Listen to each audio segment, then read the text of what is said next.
दोस्तों, एक बार की बात है। देवी सत्यभामा भगवान श्री कृष्ण के पास आती है और उनसे कहने लगती है, हे स्वामी, आज मेरे मन में कई प्रश्न उठ रहे हैं, कई शंकाएं उठ रही हैं। कृपया आप मेरी शंका का निवारण कीजिए। भगवान श्री कृष्ण कहते हैं, हे प्रिय, तुम्हारे मन में जो भी प्रश्न उठ रहे हैं, जो भी शंकाएं आ रही है, निसंकोच होकर पूछो। तुम्हारी हर शंका का निवारण करना मेरा कर्तव्य है। तब देवी सत्यभामा बड़ी ही प्रसन्नता से पूछने लगती है, हे प्रभु, मैं आपकी अर्धांगिनी यानी आपकी धर्म पत्नी हूँ। इस नाते मैं आपको पहले भोजन कराती हूँ और फिर आपके बाद मैं भोजन करती हूँ। नित्य आपकी सेवा करती हूँ, आपके चरण दबाती हूँ। किंतु हे प्रभु, क्या पत्नी को पति के साथ अथवा पति से पहले भोजन करना चाहिए? क्या ऐसा करना उचित होता है? शास्त्र इस विषय में क्या कहते हैं? प्रभु, ऐसा वह कौन सा पाप है जिसे करने से स्त्री नरकगामी बन जाती है? कृपया आप मेरे इस प्रश्न का समाधान कीजिए। भगवान श्री कृष्ण मुस्कुराते हुए कहते हैं, सत्यभामा, आज तुमने समस्त मानव जाति के कल्याण के उद्देश्य से बहुत ही महत्वपूर्ण प्रश्न किया है। हे देवी, तुमने जो प्रश्न किया है उसका समाधान देवी सुदेवा की कथा सुनने से प्राप्त हो जाएगा। देवी सत्यभामा कहती है, हे प्रभु, यह रानी सुदेवा कौन थी? उनका आचार विचार कैसा था? मेरे मन में उनके विषय में जानने की जिज्ञासा निर्माण हो रही है। श्री कृष्ण कहते हैं, सत्यभामा, तुम्हारे आग्रह पर आज मैं तुम्हें रानी सुदेवा की कथा सुनाता हूँ। तुम्हारी सभी शंकाओं का, हर प्रश्न का समाधान इस प्राचीन कथा में है। इस कथा में तुम्हें तुम्हारे सभी प्रश्नों के उत्तर मिल जाएंगे। इसीलिए इस कथा को ध्यानपूर्वक सुनो। जो भी मनुष्य इस कथा को ध्यानपूर्वक सुनता है और इसका प्रचार करता है, वह सौभाग्यशाली बनता है। उसे कभी नरक की प्राप्ति नहीं होती है। फिर देवी सत्यभामा कहती है, हे स्वामी, मैं इस कथा को अवश्य ध्यानपूर्वक सुनांगी। कृपया आप इस कथा को कहिए। भगवान श्री कृष्ण कहते हैं, हे सत्यभामा, सुनो इस कथा को। प्राचीन काल में अयोध्यापुरी में महाराज इक्ष्वाकु रहते थे। प्राचीन काल में अयोध्यापुरी में महाराज इक्ष्वाकु राज्य करते थे। वे धर्म का पालन करने वाले गुणवान, चरित्रवान और अत्यंत कुशल सम्राट थे। उनका विवाह काशी नरेश की पुत्री सुदेवा के साथ हुआ था। सुदेवा पतिव्रता और सत्य का व्रत पालन करने में तत्पर रहती थी। सुदेवा गुणवान, चरित्रवान तथा महान पतिव्रता थी। महाराज इक्ष्वाकु पुण्य आत्मा थे। उन्होंने अनेक यज्ञ तथा अनेक पुण्य के कार्य किए थे। उन्होंने देवालय बनवाए, पोखरें खुदवाई, अनेक वाटिकाएं बनवाए तथा वे साधु संतों की रक्षा के लिए तत्पर रहते थे। महाराज इक्ष्वाकु के नगर के समीप एक घना जंगल था। दोस्तों, यहाँ जो हम कहानी सुनने वाले हैं, उस कहानी का ज्ञान हमारे पूर्वज यानी कि हमारे दादाजी दादी जी तक यह सब ज्ञान था। लेकिन आज की जो नई पीढ़ी है, उनको इन बातों का ज्ञान नहीं है। हमारे पुराणों में जो लिखा है वो ज्ञान कहीं ना कहीं विलुप्त हो रहा है। हमारी पुरानी पीढ़ी के संस्कारों को हमारे बच्चों तक वापस पहुंचाने की एक छोटी सी कोशिश जो हमारे इस वीडियो के द्वारा की जा रही है, वह एक छोटी सी कोशिश कि ऐसे ज्ञान को वापस हमारी नई पीढ़ी के बच्चों तक पहुंचाया जाए। इस कोशिश में आप भी सहयोग जरूर करें और आपका सहयोग बहुत ज़रूरी है। इसलिए आप वीडियो को अंत तक देखें और अपने बच्चों को भी बताएं। तो दोस्तों, वापस कहानी पर लौटते हैं। उस जंगल में एक सूअर अपनी पत्नी और पुत्र पौत्रों के साथ रहा करता था। वह सूअर बड़ा ही विशालकाय और भयंकर आकार वाला था, जिससे सभी मनुष्य भयभीत रहते थे। उस सूअर के भाई से मनुष्य उस वन के मार्ग से जाने से भी डरने लगते थे। फिर जब यह बात महाराज इक्ष्वाकु को पता चली तो उन्होंने उस सूअर का शिकार करने का सोचा। और फिर एक दिन महाराज अपनी पत्नी सुदेवा तथा अनेक सैनिकों के साथ उस वन में शिकार करने के लिए चले गए। महाराज बड़े पराक्रमी थे। उन्होंने अनेक विशालकाय शेरों तथा राक्षसों का वध किया था। इसलिए वे इस भयंकर सूअर से नागरिक वासियों की रक्षा करने के लिए उस वन में उस सूअर का शिकार करने के लिए आ गए। जब उस भयंकर आकार वाले सूअर ने महाराज को वन की तरफ आता देखा तो वह सूअर अपनी पत्नी से कहने लगा, हे प्रिय, देखो, ये कौशल देश के महान सम्राट इक्ष्वाकु है। वे महापराक्रमी और महातेजस्वी है और वे इस वन में मेरा शिकार करने के लिए आ रहे हैं। उनके साथ बहुत से सिपाही और व्याध हैं। इसमें तनिक भी संदेह नहीं कि वे मुझे परास्त कर देंगे। महाराज बड़े पुण्य आत्मा है। यह राजाओं के भी राजा है। समस्त विश्व इनके अधीन है। हे प्रिय, मैं तुम सबकी रक्षा करने के लिए अपना पराक्रम दिखाता हूँ। अपना पराक्रम दिखाते हुए महाराज के साथ युद्ध करूँगा। अगर युद्ध में मैंने इनको पराजित कर दिया, अगर इस युद्ध में मैं राजा इक्ष्वाकु को पराजित कर दिया तो तीनों लोक में मेरी कीर्ति हो जाएगी। यदि मैं इनके हाथ से मारा भी गया तो मुझे इस सूअर के जन्म से छुटकारा मिल जाएगा और विष्णु लोक में चला जाऊंगा। मेरे पिछले जन्म के पाप के कारण ही मुझे सूअर का जन्म प्राप्त हुआ है। हे प्रिय, तुम मेरा मुँह छोड़कर हमारे पुत्र और पुत्रों को लेकर पर्वत की गुफा में चली जाओ। अब समय आ गया है मैं अपने पूर्व जन्मों के पापों से मुक्त हो जाऊं। जब महाराज के बाण मेरे शरीर को घायल कर देंगे तो एक एक बाण से मेरे पूर्व जन्म के पाप नष्ट हो जाएंगे। फिर सूअर की पत्नी बोलने लगती है, हे नाथ, हमारे बच्चे आपके ही पराक्रम और साहस के कारण इस वन में निर्भय होकर विचरण करते हैं, फूलों फलों का आहार ग्रहण करते हैं। आप ही के कारण इन्हें शेर, सियार आदि जंगली जानवरों से भय नहीं लगता, क्योंकि आप ही इनकी रक्षा करते हैं। आपके भीषण रूप को देखकर कोई भी शिकारी हमारा शिकार नहीं करता। आपके भय से इस वन में कोई शिकारी भी नहीं आता। अगर आपकी मृत्यु हो जाएगी तो फिर मेरी और हमारे पुत्रों और पौत्रों की रक्षा कौन करेगा? आपके बिना हम असहाय हो जाएंगे। पति के बिना मेरा क्या होगा? कोई भी पत्नी सोने के गहने, आभूषण, वस्त्र पहनकर भी कोई भी स्त्री पति के बिना शोभा नहीं पाती है। पति से ही स्त्री का सौंदर्य और शोभा प्राप्त होता है। आपके बिना मेरा जीवन भी नष्ट हो जाएगा। हे नाथ, आपके बिना मैं जीवित नहीं रह सकूंगी। मैं सच सच कह रही हूँ, आपके साथ यदि मुझे नरक में भी डाल दिया जाए तो भी मैं खुशी खुशी आपके साथ चली आऊँगी। इसीलिए आप महाराज के सामने मत जाइए, आप भी हमारे साथ पर्वत के ऊपर गुफा में चलिए। हम वहीं पर छिपकर बैठ जाते हैं। आप जीवन की इच्छा छोड़कर अपनी पत्नी और पुत्र को अकेला छोड़कर जा रहे हो। इससे आपको क्या लाभ होगा? फिर वह सूअर कहता है, हे प्रिय, तुम वीरों के धर्म को नहीं जानती हो, इसलिए ऐसा कह रही हो। यदि शत्रु युद्ध के लिए ललकारता है तो वीर पुरुष को लाभ और हानि नहीं सोचनी चाहिए और वीर कभी भी युद्ध से पीछे नहीं हटना चाहिए। ऐसे छिपकर नहीं भागना चाहिए। ऐसे पुरुष को 1000 युगों के लिए नरक में डालकर पकाया जाता है। वीर पुरुष अगर शत्रु का सामना करता है और लड़ते हुए वीर गति को प्राप्त होता है तो उसे मृत्यु के बाद स्वर्ग प्राप्त होता है। आज महाराज इक्ष्वाकु हमारे पास युद्ध करने के लिए आए हैं। वे हमारे अतिथि हैं और अतिथि का अनादर नहीं करना चाहिए। अतिथि का अनादर साक्षात भगवान विष्णु का अपमान होता है, इसलिए उनके साथ युद्ध करना मेरा कर्तव्य है।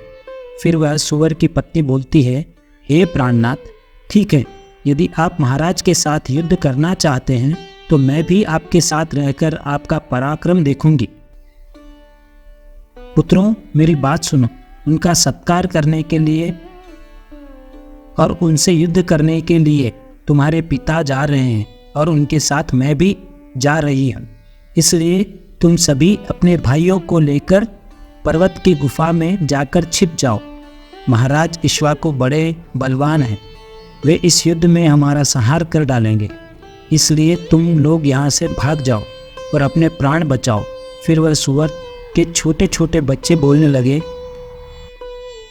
माँ, जो पुत्र अपने माता पिता को संकट में छोड़कर भाग जाते हैं वे महापापी होते हैं, उन्हें नरक में डाला जाता है।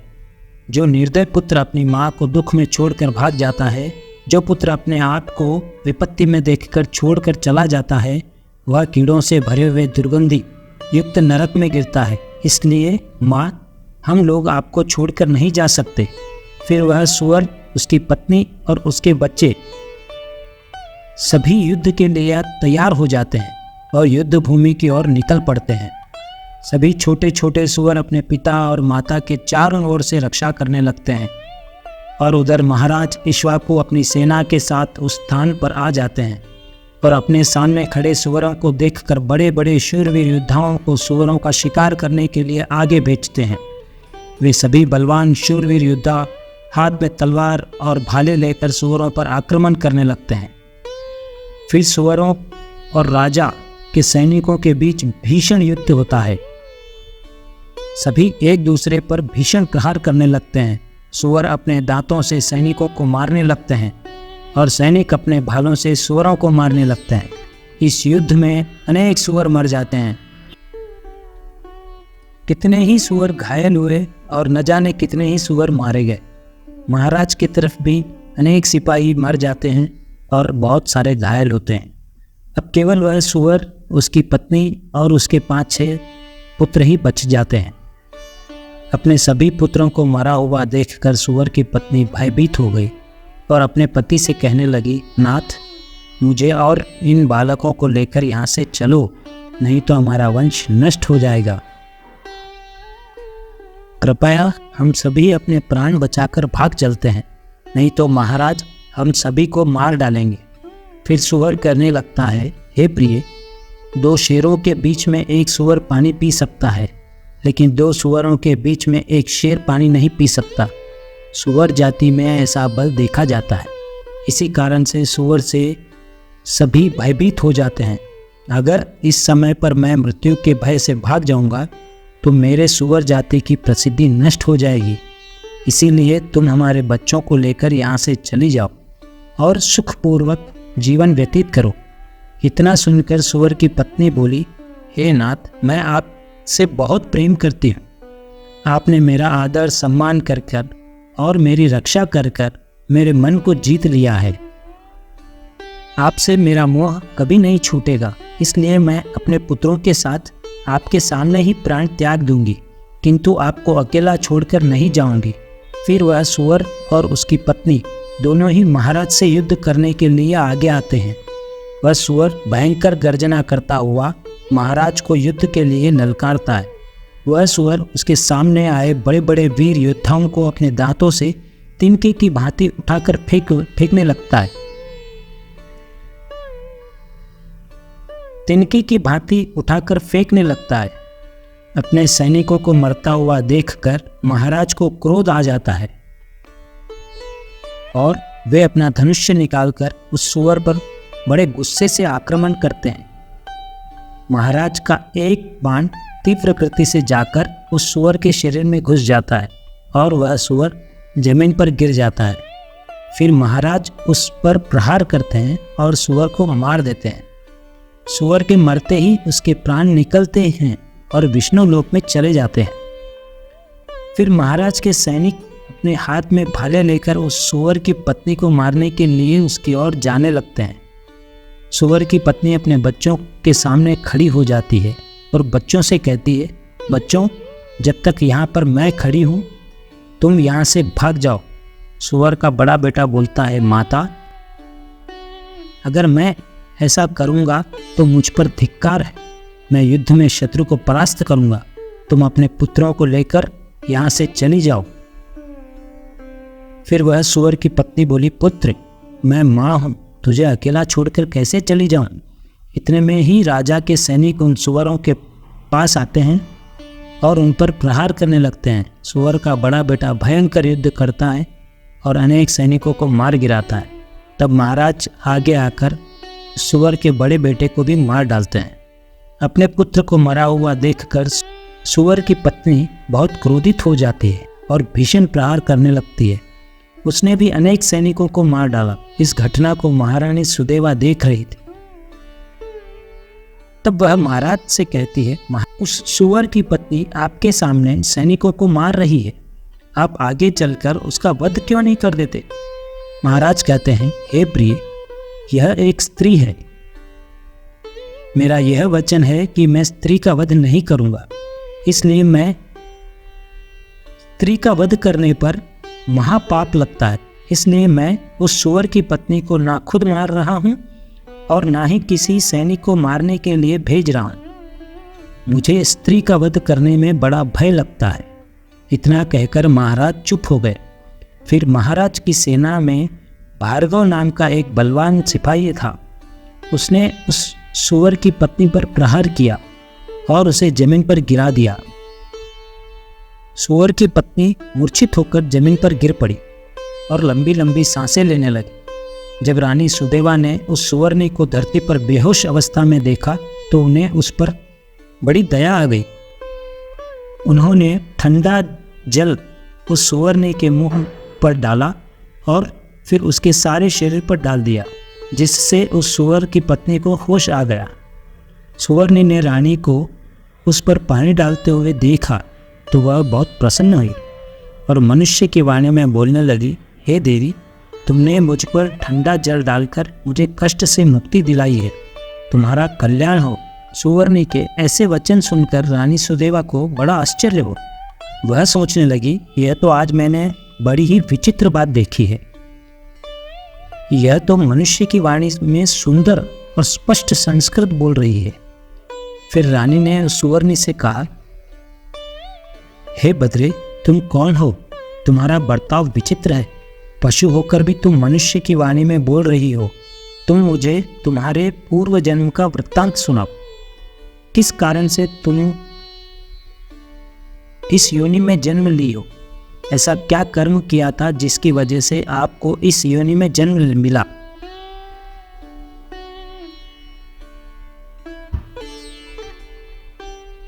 तब सूअर की पत्नी कहती है, देवी, मेरे पति ने पिछले जन्म में गुरुजनों का अपमान किया था, इसी कारण से उन्हें सूअर का जन्म प्राप्त हुआ।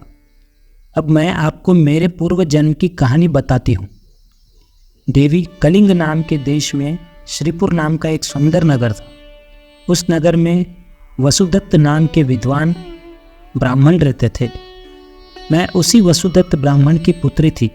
उन्होंने मेरा नाम सुकन्या रखा था।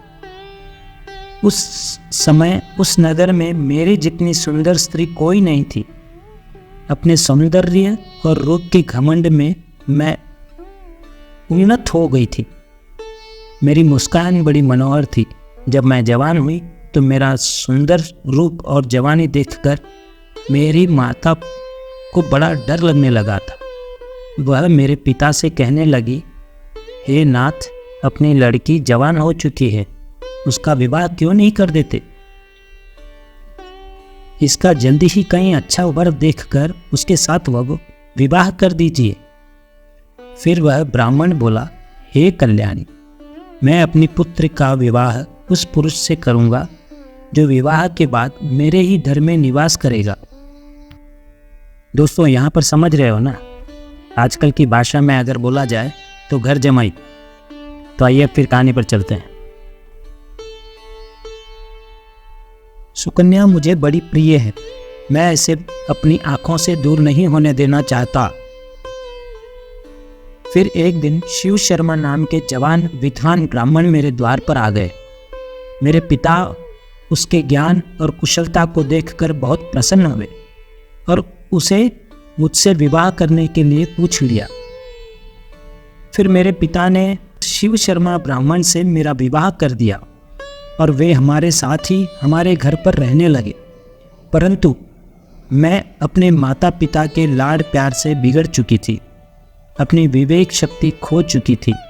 मैंने कभी भी अपने पति की सेवा नहीं की, कभी भी उनके चरण स्पर्श नहीं किए। मैं सदा उन्हें क्रूर दृष्टि से देखती थी, उनका अपमान करती थी,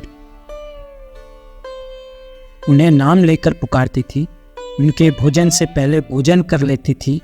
मैं अपने पति से ही खुद को भोजन परोसने को कहती थी। मैं अपनी मर्जी से स्वच्छंद होकर यहाँ वहाँ घूमने लगती थी और बात बात पर अपने पति का अपमान करती थी।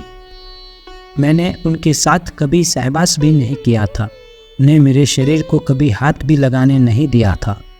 शिव शर्मा बहुत ही शांत स्वभाव के आदमी थे।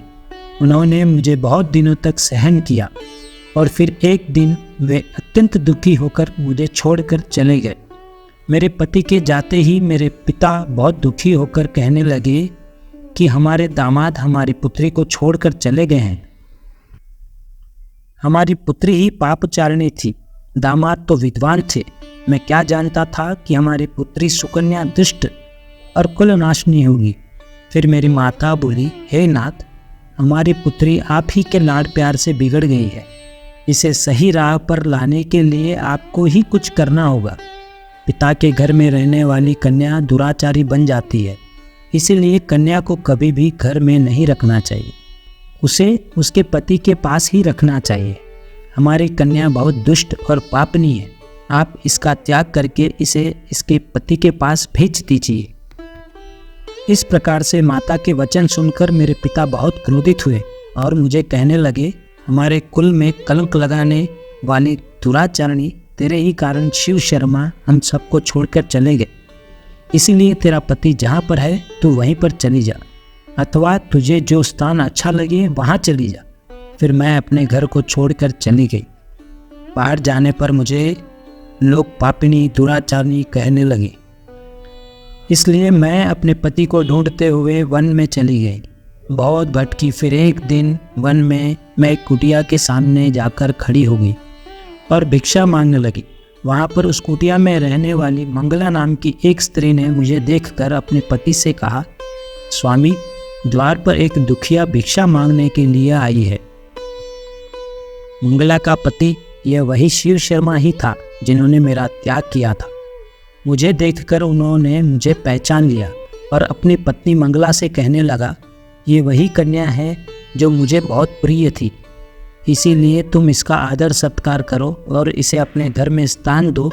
फिर मंगला ने अपने पति की आज्ञा का पालन करते हुए मुझे घर के अंदर बुला लिया और मुझे पहनने के लिए कपड़े दिए। फिर एक दिन मैं बैठकर मंगला से अच्छे स्वभाव का और मेरे दुष्ट स्वभाव का विचार करने लगी और मुझे बड़ा दुख होने लगा। अधिक चिंता करने के कारण मेरा हृदय फट गया और उसी क्षण मेरी मृत्यु हो गई। फिर यमदूत उस स्थान पर आ गए और मुझे उठाकर यमलोक ले गए। वहाँ पर यमराज ने यमदूत से कहा, इस स्त्री ने अपने पति का बहुत अपमान किया है। यह पति से पहले ही भोजन कर लेती थी, अपने पति को नाम से बुलाती थी, उससे घर के काम करवाती थी, उसका बड़ा ही अपमान किया। इसलिए इस पापी स्त्री को ले जाकर नरक की यातना भोगने के लिए नरक में डाल दो। फिर यमदूत मुझे नरक में ले गए और उन्होंने मुझे जलते हुए अंगारों में डाला। लोहे इसके जलते हुए पुरुष बनाकर मुझे उन्हें आलिंगन करवाया गया। वहाँ नरक में मुझे अनेक वर्षों तक कष्ट भोगने पड़े। फिर नरक की सजा भुगतने के बाद धर्मराज ने मुझे इस योनि में डाल दिया। सूअर की पत्नी बोली, देवी, इस प्रकार से मैंने आपको मेरे पिछले जन्म की कहानी सुनाई है। कृपया अब मुझे इस जीवन से मुक्ति दिला दो। आपने अपने पति की बहुत सेवा की है, इसलिए मुझे आपका थोड़ा सा पुण्य प्रदान करो और मुझे इस योनि से मुक्ति दिलवा दो। मेरी यह विनती स्वीकार करो देवी। फिर रानी सुदेवा महाराज से कहती है, हे स्वामी, अब मैं क्या करूं? आप जो भी आज्ञा देंगे मैं वही करूंगी। महाराज सुदेवा से कहते हैं, ये बेचारी बहुत दुख उठा रही है, तुम अपने पुण्य से इसका उद्धार करो।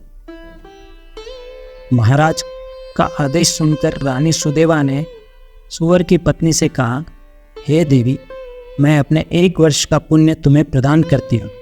रानी के इतना कहते ही उस सूअर की पत्नी के प्राण निकल गए और उसके शरीर से एक दिव्य शक्ति प्रकट हुई और फिर वह महाराज और महारानी को प्रणाम करके विष्णु लोक की तरफ चली जाती है। इस प्रकार उसको मुक्ति मिल जाती है। भगवान श्री कृष्ण सत्यभामा से कहते हैं, इस प्रकार से मैंने तुम्हें यह महान कथा सुनाई है। तुम्हें तुम्हारे सभी प्रश्नों के उत्तर भी मिल गए होंगे। देवी सत्यभामा कहती है, हे स्वामी, हे प्राणनाथ, आपने आज मुझे बहुत ही पवित्र कथा सुनाई है और मेरी सभी शंकाओं का निवारण किया है। तो दोस्तों, उम्मीद है आपको भी यह कथा पसंद आई होगी। कथा कैसी लगी है कमेंट में ज़रूर बताएं। जानकारी अच्छी लगी तो वीडियो को लाइक ज़रूर करें